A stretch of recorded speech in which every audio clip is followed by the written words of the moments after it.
This interview between Marvin Dees, a New London explosion rescue worker, and David M. Brown, co-author of Gone at 3:17, and host Rob Pratt, aired on KDKA Radio, Pittsburgh, PA, on March 21st, 2010. And now, our feature presentation, The Rob Pratt Show, News Radio 1020 KDKA. Because of the ever-changing story concerning health care, we expected to spend an hour today with Dave Brown, former writer for the Tribune Review, of course, author of Gone at 3:17, and we are kind of going along with him as this book is being written. We're going to be talking to Mr. Marvin Dees, another survivor of that horrific day back in the 30s during that natural gas explosion that killed hundreds of children. But instead of an hour, we have a half hour today because of Jason Allmeyer coming on with us in just about 20 minutes, so I want to get right to it. So let's welcome Dave to the broadcast. Dave, we always like to get an update with you as far as where we are with the book. So how goes it? And good morning. Good morning, Rob. Thank you very much for having us on. This particular week is a very important week in the history of this. The book, as you said, is called Gone at 3:17, The Untold Story of the Worst School Disaster in American History. And Thursday was the 73rd anniversary of that happening. Wow. And the reason we say it's untold is because very, very few Americans know that this happened.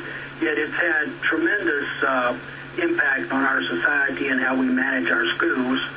The man that we're going to have on this morning is a friend of mine, a nice fellow I've come to know over the years. His name's Marvin Dees. Marvin worked for an oil company. This whole school was in the middle of a big oil development field, the biggest in the world at the time. And Marvin and his crew of about 5 men were only 5 miles from the school when they heard this horrible explosion at approximately 17. And they packed their equipment on the truck and raced to the site. And Marvin had passed by this site many times. And is he on the phone with us? Yes, he's with us right now. Marvin, good morning. Good morning. Good morning, Marvin. I just rounded up to the point where you got back to the school. David, speak up a little louder. I can hardly hear you. Okay, Marvin, you got back to the point. I described it to the point where you got back to the school, and I wanted to tell you to tell us what you saw. David, I can hardly hear you. Okay, I'll tell you what. I will relay the question. Go ahead, Dave. When he got to the school, what did he see? What did you see, Marvin, when you got to the school?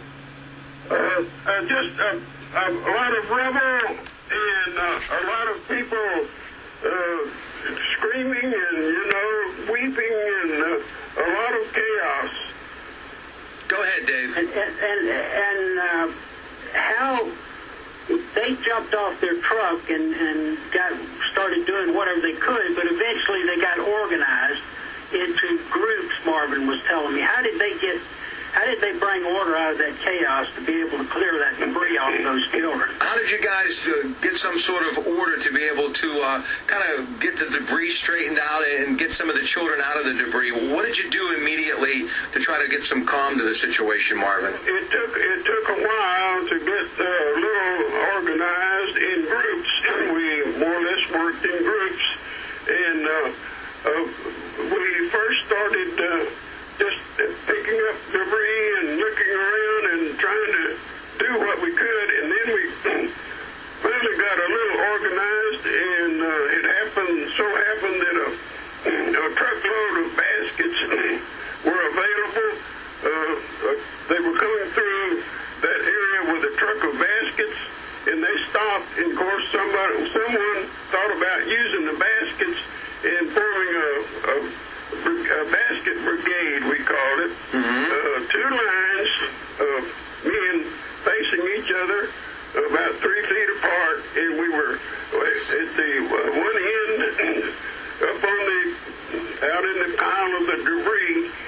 Well, there was a group that were filling baskets, and then we were passing it down the line between those 2 lines of men out to the perimeter of the disaster site, and we would dump those baskets, and then there was another line that would pass those baskets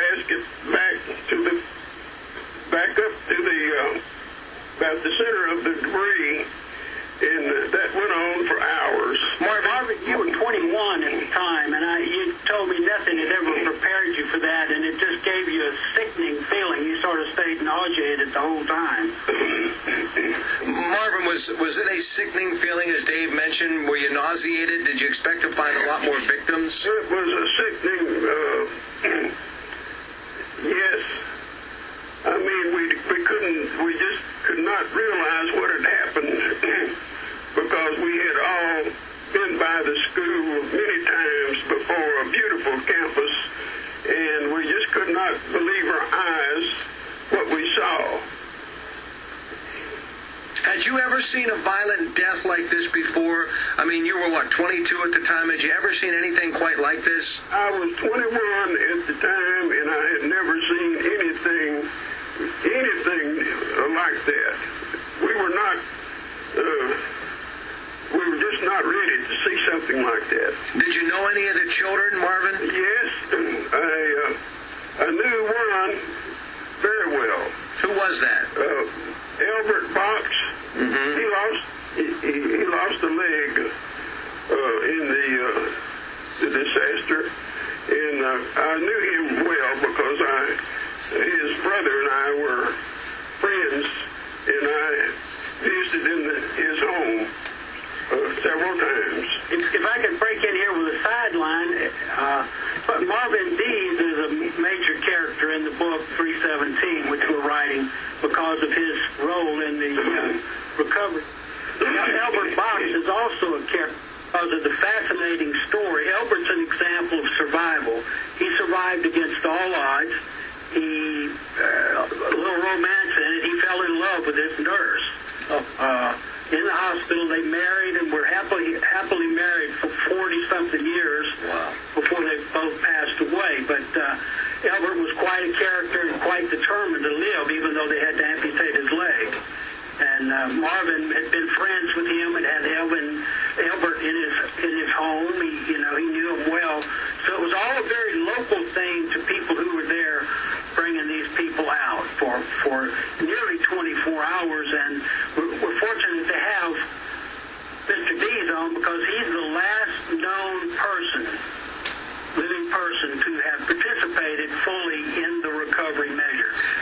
Gone at 317, the name of the book. How can people get a little bit of more information? Can they still go to the website, Dave? Yeah, you can go to the website, schooldisaster.com.